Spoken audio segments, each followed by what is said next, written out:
फार महत्व असतं.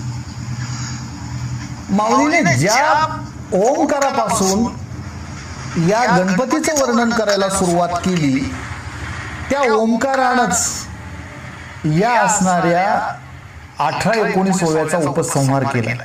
तुम्ही लक्ष द्या, तुम्ही वाचा, ज्ञानेश्वरी काढा, तपासून बघा.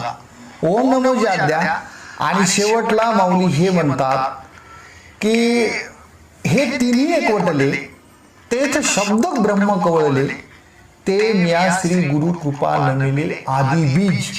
आणि आदिबीज या शब्दाचा अर्थ आहे, आदिबीज या शब्दाचा भाव आहे ओम.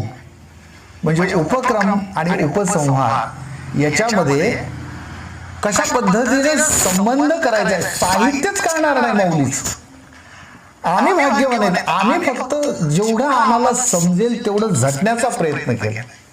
मला जर कोणी विचारलं